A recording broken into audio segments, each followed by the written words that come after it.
Hello guys, it's F4H Racerz here, back for the next instalment of my track guide series, where I teach you all the lines you need to know in order to become a very quick driver on Forza.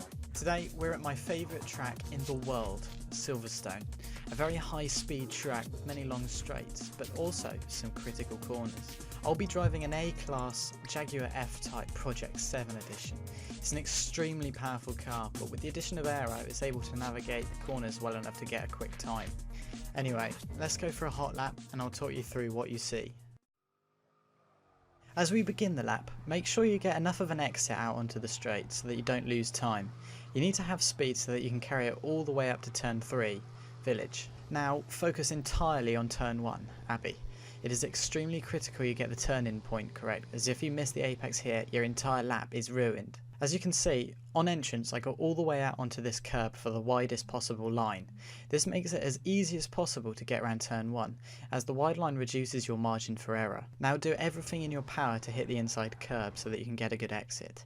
In most cars I wouldn't go over this curb as it literally throws the car into the air, but this Jag has good enough suspension so that you can actually gain time by throwing it over this curb.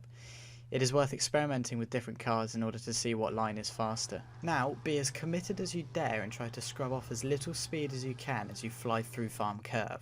Be really careful of the curbs though, as they all have the power to break your race entirely.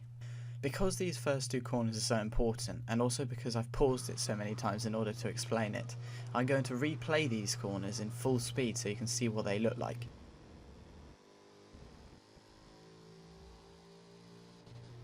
So I get up aggressively onto the entrance curb, cut in, also aggressively on the inside apex, and then I try and carry as much speed as I can through Farm Curve in order to give me the best time. Now we've reached Village, brake early and aim to hit the inside curb so that you can get on the throttle early enough to accelerate into the loop, the next left-hander. Now also brake early and also aim to hit the inside curb, as this will give you the exit you need to get out onto the Wellington straight.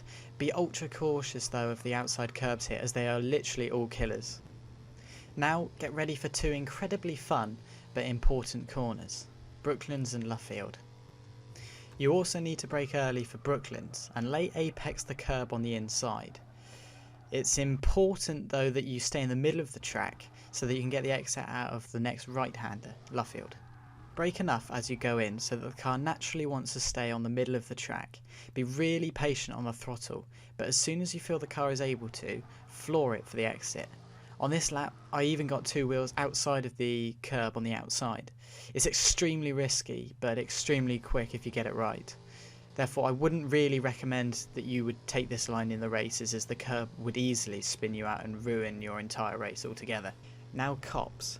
This corner requires practice in order for you to learn how much to brake, and it varies from car to car. But aim to get your two outside wheels to hit the outside curb, and also be incredibly careful again of this outside curb, as it is extremely common for it to auto spin people off. We've now arrived at the Maggots and Beckett's complex, arguably the best corners in the world. Take the first left flat and then brake heavily into the right. Hit the inside curb and then let the line throw the car into the next left. You can carry a lot of speed here, so don't brake too much though. Through this left, get two wheels on the inside curb and don't let the car slide or get out too wide on exit. The final right-hander is the definition of a slow in, fast out corner. Brake heavily until the car is completely stable, hit the inside curb and get onto the throttle. This is how you get the exit out into the hangar straight. Now we head up the straight to Stowe. This corner is probably the best overtaking point on the track too, so if you're in a race, prepare to attack or defend for a position here. Try to keep the car straight in the braking zone for maximum efficiency, and get the car slowed down enough so that you can get as close as possible to the inside curb. Then, do your best to get on the power as early as possible. This corner is all about the exit. Now for Vale, brake early and ensure you hit the inside curb. If you miss it, your exit out of this corner will be hugely compromised and your lap time will show it. For the second part, also hit the inside curb and try to get on the power as early as possible. Be extremely cautious though, as the car is always slidey around here and the most dangerous curb on the track lies on the outside. Now into Club Corner. The car again will be on the edge of grip, so be careful of drifting significantly out wide. Now you just have to power across the line, and that concludes a lap of Silverstone.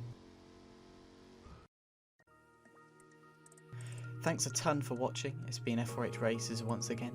Be sure to like the video if you enjoyed, as it massively helps me out so I know what videos people like to watch. Also follow me on Twitter, as that's usually where you can contact me and where I am active most. But other than that guys, I hope you all had a great Christmas the other day, and thanks again. I'll see you next time.